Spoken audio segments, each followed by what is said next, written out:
In this section, we will try to install the Power BI desktop.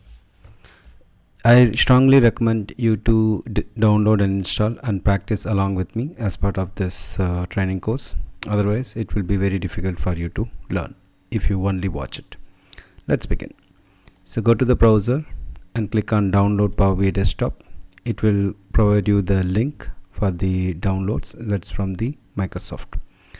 Then based on your system configuration, whether it's a 64-bit or 32-bit, choose the appropriate option. In my case, it is a 64. Click on download. So once this is downloaded, I already downloaded in my local, so I'm not going to continue with this. I will stop this one. Let's go to our download folder. There is a folder. Once you double click on it, it's a typical software installation. You click next, it will be installed.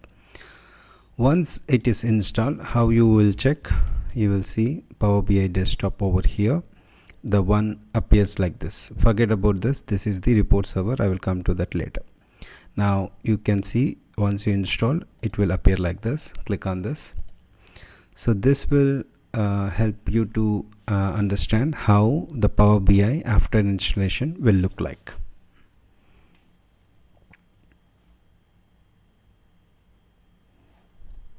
So this is in 2025. Maybe if you are watching this later after 2025, the look and feel may differ for sure, because Power BI provides the updates every month. Now as of now, this is the look and feel. So once you click on open and blank report, you can ensure what version you have used, right? Go to help and about. So now you can see the May 2025. So this is the latest version. I'm recording this video on May 2025. So as of that day, this is the latest version.